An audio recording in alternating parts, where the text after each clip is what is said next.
Good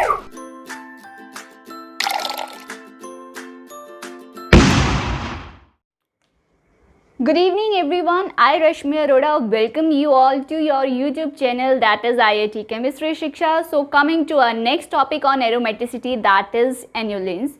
In this video we will discuss about annulenes. Annulenes होते क्या हैं? Annulenes are monocyclic compounds with alternating single and double bond. एक तो ये monocyclic होते हैं, ठीक है, एक ही रिंग होती है इनमें, और with alternating single and double bonds.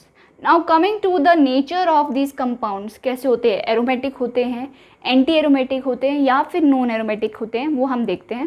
देखो, एरोमेटिसिटी चेक करने से पहले हम इसकी रिप्रेजेंटेशन चेक कर लेते हैं. हम बेसिकली क्या करते हैं, एनुलिन के आगे हम स्क्वायर ब्रैकेट्स में number of carbon atoms represent करते हैं. तो इसमें देखो 1 2 3 4 कार्बन एटम्स है, इसलिए इसको हमने लिखा 4 एनुलिन, और 4 को हमने किस में डाल दिया, स्क्वायर ब्रैकेट्स में. यहाँ पर 6 कार्बन एटम्स है तो इसका नाम है 6 एनुलिन. यहाँ पर 8 कार्बन एटम्स है तो 8 annulene.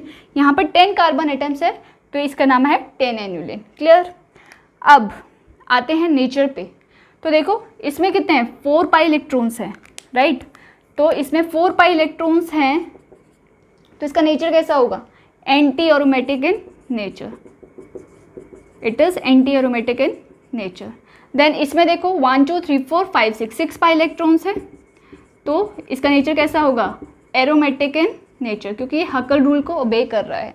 Now coming to 8 annulene. 8 annulene के बारे में आप ऑलरेडी पढ़ चुके हो कि दिखने में तो क्या है, एंटी एरोमेटिक है, बट एक्चुअल में ये क्या होता है, टफ शेप में एग्जिस्ट करता है and it is non planar और नॉन एरोमेटिक.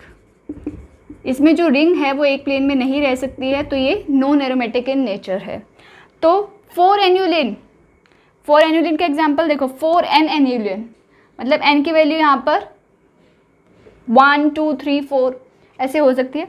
तो 4n एनुलिन के बारे में अगर हम बात करें, ये एंटी एरोमेटिक भी हो सकते हैं और नॉन एरोमेटिक भी हो सकते हैं. तो मैंने यहाँ पर लिखा है नॉन प्लेनर और नॉन एरोमेटिक, या फिर ये एंटी एरोमेटिक भी हो सकते हैं, जैसे हमने 4 एनुलिन पढ़ा.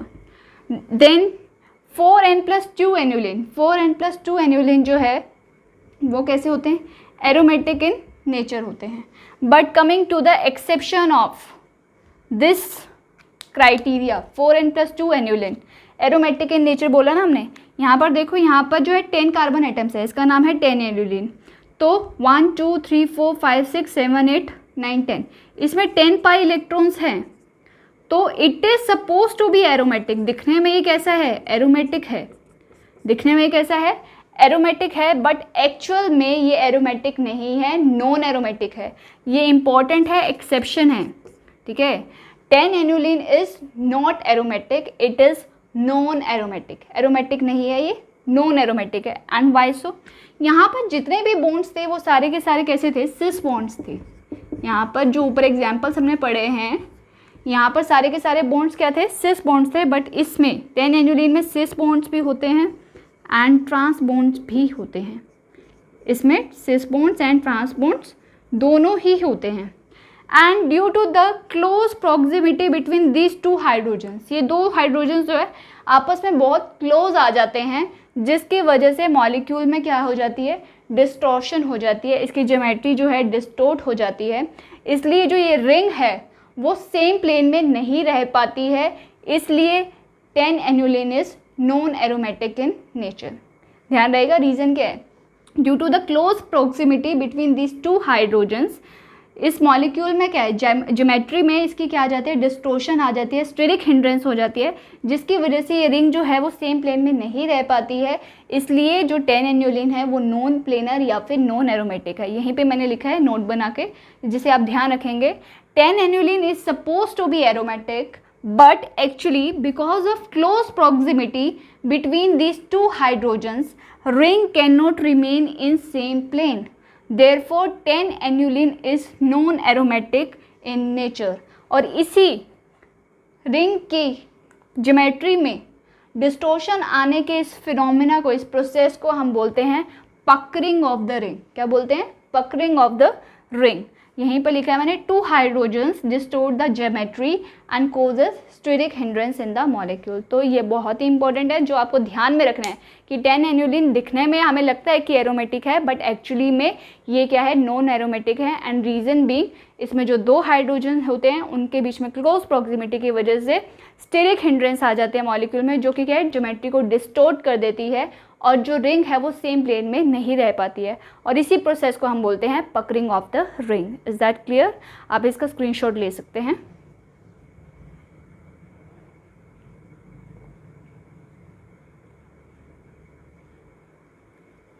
फाइन, होपिंग आपने स्क्रीनशॉट ले लिए। तो हर मुसीबत का जैसे एक सॉल्यूशन होता है, वैसे ही 10 एनुलिन को नॉन एरोमेटिक से एरोमेटिक बनाने का भी सॉल्यूशन होता है। सो कमिंग टू दैट,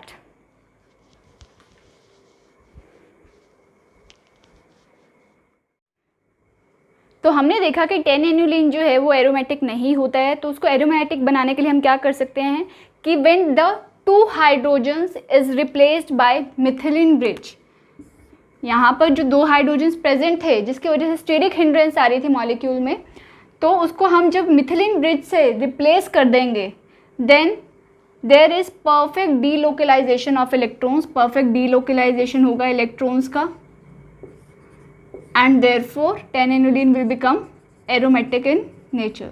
या फिर दूसरा ऑल्टरनेटिव ये है कि जब इन 2 हाइड्रोजन्स को एक X एटम से ब्रिज कर दिया जाएगा, then 10 annulene will become aromatic. और ये X क्या हो सकता है? This X can be any atom like oxygen, nitrogen, phosphorus, carbon etcetera, anything, it can be anything. Fine, तो how to make 10 annulene aromatic? Clear है?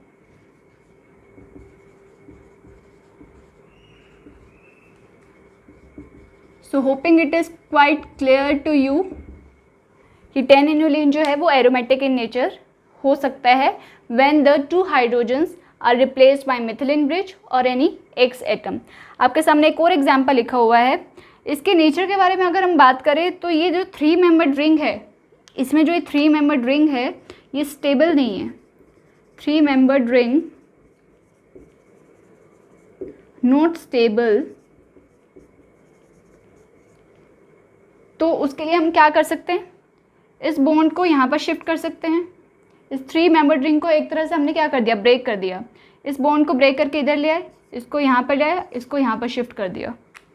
then reaction will be more in the forward direction and less in the backward direction। तो यहाँ पर क्या बनेगा, देखो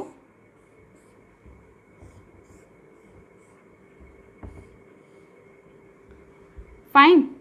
तो यहाँ पर आ गया डबल बॉन्ड, यहाँ पर आ गया, यहाँ पर आ गया, फाइन, यहाँ पर आ गया और यहाँ पर आ गया। तो नाउ ये एज इट इज। अब there is perfect delocalization of electrons. ये इलेक्ट्रॉन्स इधर शिफ्ट हो गए, इधर शिफ्ट हो गए, इधर शिफ्ट हो गए, इधर शिफ्ट हो गए, इधर शिफ्ट हो गए। So there is perfect delocalization of electrons,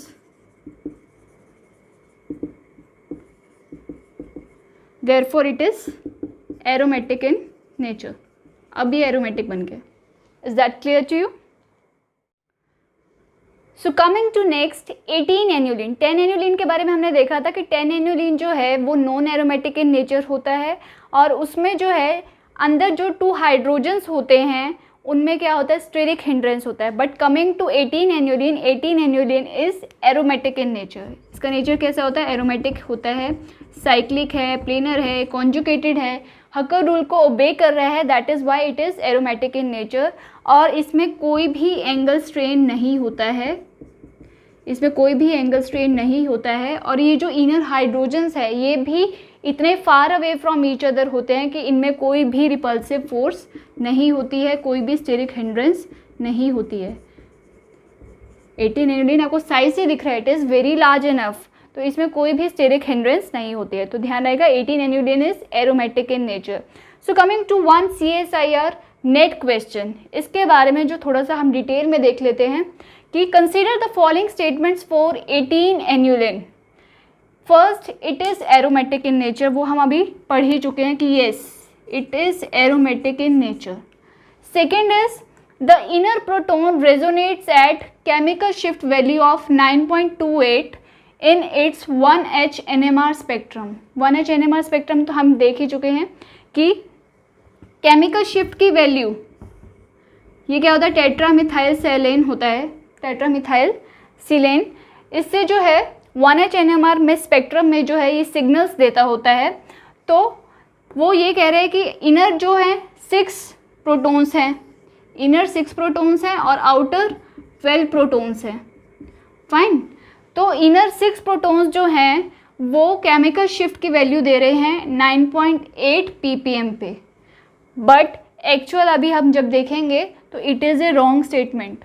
inner जो प्रोटॉन्स हैं वो केमिकल शिफ्ट की वैल्यू कुछ और देते हैं and there are 6 protons in the shielding zone, और यहाँ पर जो 6 प्रोटॉन हैं वो शील्डिंग जोन में है, that is they are upfield signal दे रहे हैं। 6 प्रोटॉन्स अपफील्ड सिग्नल दे रहे हैं, वो शील्डेड जोन में हैं। तो देखते हैं यहाँ पर ये कुछ डेटा है जो आपको ध्यान रखना है 18 एन्यूलिन के बारे में। 18 annulene is aromatic compound, 18 annulene aromatic compound है and it shows ring current. अब डीलोकलाइजेशन ऑफ इलेक्ट्रॉन्स है तो डेफिनेट सी बात है रिंग करंट तो जनरेट होगा ही, and this ring current produces strong induced magnetic field.